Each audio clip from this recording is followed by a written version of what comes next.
Art and music. Okay, music is a big part.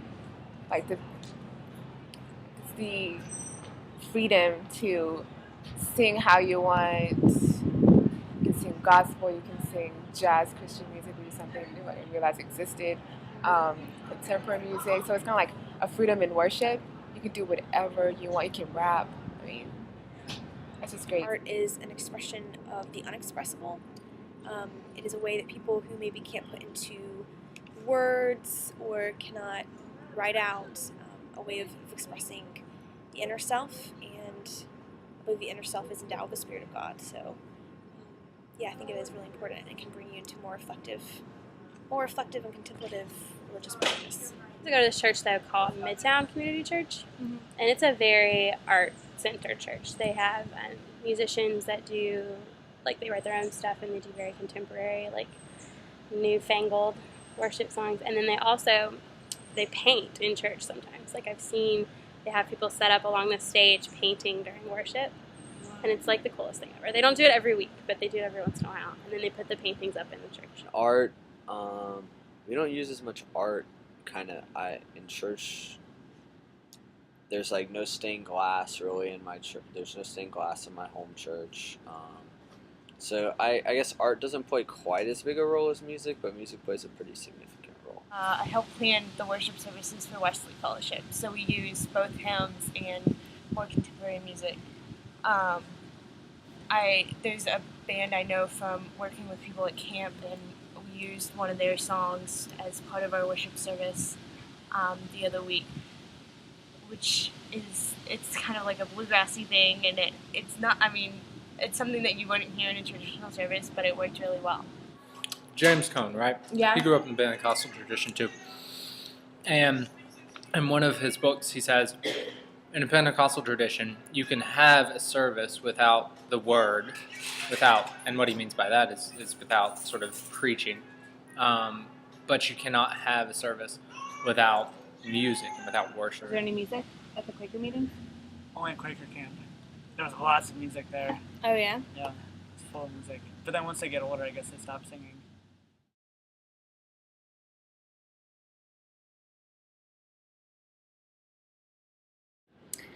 In my faith, art and music play a huge role, especially for me, art. I am very introverted as far as the way I process things. So for me, art is a huge part of it, especially like written art. I feel like it's become so everyday that I don't even consider it really arts. Like every day, I sing praises with my guitar, with my voice. So it's not that, I don't think there's such a clear distinction anymore. It's just something that is a great way for me at least to experience God. I guess the depiction of certain things is kind of important for me, and how you display something in a way that kind of authenticates the faith in such a way that, but I mean, it's up to interpretation, so I think it's pretty cool. I love Christian rap, big Christian rap follower. I feel like my heart is getting warmed up a lot, and feel like God is approaching the Holy Spirit is approaching my heart, and just pacify my heart and let my pain or my worries just go away. Yeah. Music in itself is just this strange enigma because all cultures have it, not because another culture has it, but just because it must be intrinsic to man, and yet it doesn't really make any sense that we would express ourselves by just moving our vocal cords and moving our tones up and down. And why is that beautiful? And what part of that resonates? And so for me, all music is really spiritual, because it's this connection with some kind of force that has long preceded you and will follow you all the way, until whatever.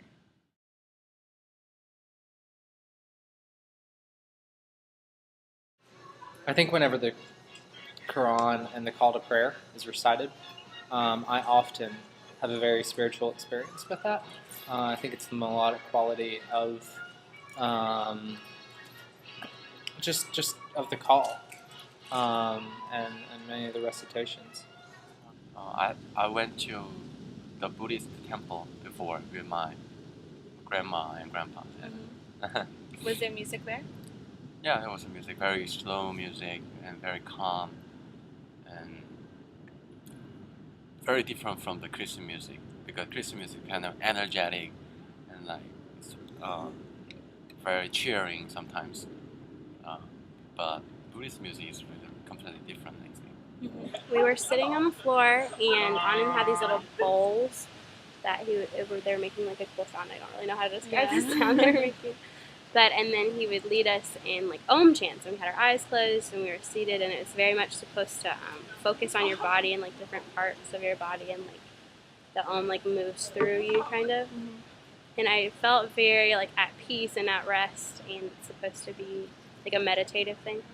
And it's definitely like thinking about that sound going through your body is a great way to just kind of like forget everything else and bring you into a meditative state. And that's not something that we really practice in Christianity, like meditation. That's in that way. Regardless of what your faith is, or if you have even faith at all, music is something that everyone shares and everyone can find power in, and everyone can find love and spirituality in. What I realized during the service was that in singing, in the act of communal singing, the other ceases to be other, and you realize that he's a brother and she's a sister, and they become mirrors for reflection instead of comparison and difference.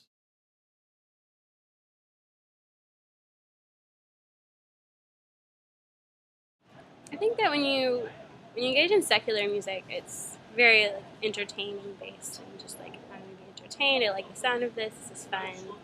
That kind of thing.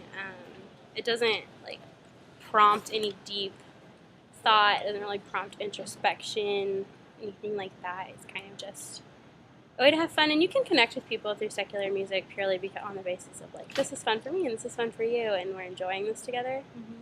I have when I hear certain hymns, or I kind of reflect back to things that I remember about maybe hearing the hymn the first time, or somebody who I know that's their favorite hymn, or I guess a spiritual experience that I have with music is maybe associating certain songs with certain events or certain people in my life. The style and voicings of the music that I've been listening to comes from like kind of secular inspirations, but the words and the atmosphere is very worshipful to Christ. So I think music is sometimes an articulation of the transcendent, and that it draws us into an awareness that there's something greater than ourselves at work, and that the other person is seeking that same experience of community and of belonging. I guess I go to my own like comfort zone in my own religious place, where it's just like it's not me and everybody else around me. It's just like me and God. It's my personal relationship with God. It's not really about others. I think as worship, if you're trying to talk to someone who's a sacred being, you want to, I guess, meet them individually. I don't think the corporate stuff matters. Can you sing us a song from A Quaker Spiritual?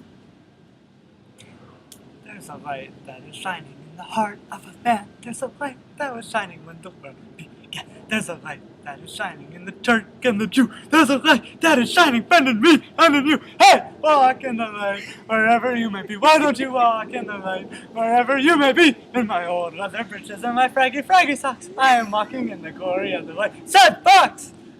Like that. That's what Quakerism's really about, the singing.